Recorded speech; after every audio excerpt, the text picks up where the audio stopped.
Hello, my name is Caroline Cole and I'm the founding director of design business management consultancy Colander Associates.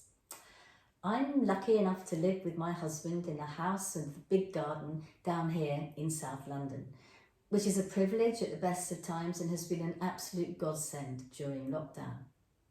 My husband is a GP who now finds himself running his surgeries over the phone from his study here at home. The logistics of setting this up have been somewhat convoluted. It seems that IT and the NHS do not actually sit very comfortably together. We've two grown sons. Our eldest lives and works in Shanghai, so we were absolutely relieved when he returned to the UK to escape the virus in January. Ironically, he's now become trapped here by the spread of the pandemic. Lovely for us, but hugely frustrating for him as a young man keen to get on with his life and career. Our youngest and his girlfriend live in London. Both have been furloughed, giving some welcome financial security.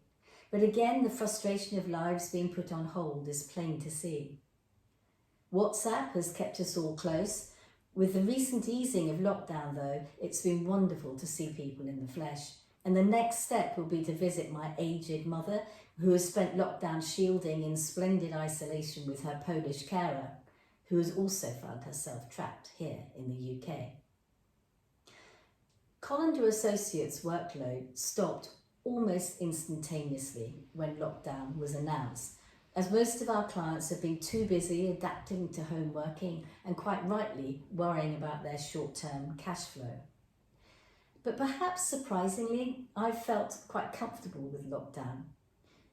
Yes, I worry for my health and that of my loved ones and for the future of my business, and I shout daily at the television because our government is lurching from one inept decision to another. But as there's little I can do about all of this, I spent time working on extracurricular activities like Architects Declare, which I helped to set up last year, and an amazing consortium bid with the Equilibrium Network looking at diversity and air quality in cities. It's been really satisfying to have time to think, to observe changing attitudes and to see design professionals creating new work patterns, many of which could have a really positive effect on the way that women perceive their career opportunities. It's also been interesting to see and feel the changing mood within London, with fewer cars and an altogether slower pace of life.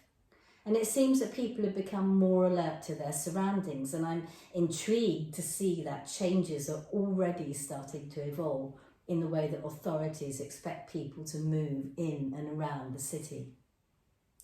However, I must confess that most of my efforts during lockdown have gone into making pots. Having proper time to create is a luxury that I really didn't have before lockdown, and I'm realising how much there is to explore and how generous lockdown has been in the quality of time that it has given me. The next challenge will be carving out that headspace when the intensity of life starts up again, which no doubt it will.